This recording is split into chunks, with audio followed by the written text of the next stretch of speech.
Cette vidéo, c'est pour vous montrer comment prendre des photos de chats, les yeux de chat. C'est sûr, pour avoir des bonnes photos de yeux, des fois, ça peut en prendre 15-20 photos en même position. Alors, vous voyez ici, j'ai commencé un petit peu plus loin, 2 pieds, parce qu'il n'est pas tellement fin, ce chat-là. Il faut que je fasse attention. Alors, j'ai commencé à 2 pieds. On va juste regarder qu'est-ce que ça donne au niveau de l'œil, au niveau des yeux ici. Vous voyez, c'est un petit peu embrouillé.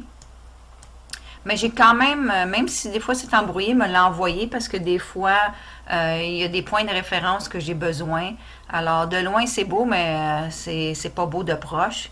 Alors, j'ai continué à avancer ma caméra peu par peu. J'ai pas pris de zoom. Je trouve que quand tu prends le zoom, c'est plus flou que d'autres choses. Alors, c'est vraiment d'avancer la caméra. Et ici, la dernière photo, elle est quand même assez bien. Vous voyez l'œil droit, comment il est beau, il est beaucoup plus clair. L'œil gauche est un petit peu plus flou. Ça veut dire que quand vous prenez les photos, vous le prenez en face. Après ça, peut-être incliner le téléphone pour peut-être avoir plus cet œil-là. Et après ça, l'incliner de ce côté-ci, juste un petit peu pour avoir une meilleure vue de cet œil-là. Et si vous êtes capable, et ça c'est très rare qu'on peut faire ça, une photo de la sclère. La sclère, c'est le blanc d'œil. Des fois, je peux avoir des petits morceaux, mais ça m'aide beaucoup. Hein, parce qu'il y a des vaisseaux sanguins, puis les vaisseaux sanguins veulent dire quelque chose. Lui, ici, on voit qu'il y a du bleu.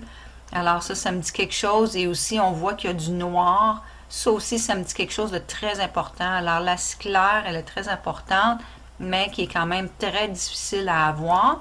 Un autre exemple de chat ici, la belle acacia. Des fois aussi, avoir une photo de côté, ça me donne un peu le relief. Elle n'est pas trop belle, cette photo-là. Mais de loin, il y a des pigmentations qui peuvent m'aider. Et si on continue, juste à regarder ici. Ici, c'est pas si pire quand même. Hein? Quand même, c'est beau. C'est beau. On peut voir des pigmentations. Et les pigmentations aussi, quand je vois la couleur, c'est comme ça. Ici, c'est noir par rapport à celle-là qui est plus brune. Ici, on voit qu'il y a du noir. Alors ça, c'est la peau. C'est que ça m'aide beaucoup. Comme j'ai dit, la sclère, le blanc d'œil, c'est quasiment impossible à avoir. Prendre le zoom sur le téléphone, je trouve que ça fait des photos floues. La meilleure position dans la maison, exemple, pour prendre des photos, c'est vous avez le chat en avant de vous et en arrière de vous, vous avez une fenêtre. Alors, c'est la meilleure, je trouve que ça donne les meilleurs détails d'avoir le chat en avant de moi qui regarderait dehors, mais moi je me mets entre le chat et ma fenêtre et je prends une photo. Si vous prenez trop de lumière, des lampes, tout ça, ça pourrait avoir trop de reflets. Alors avec des reflets, je vois rien.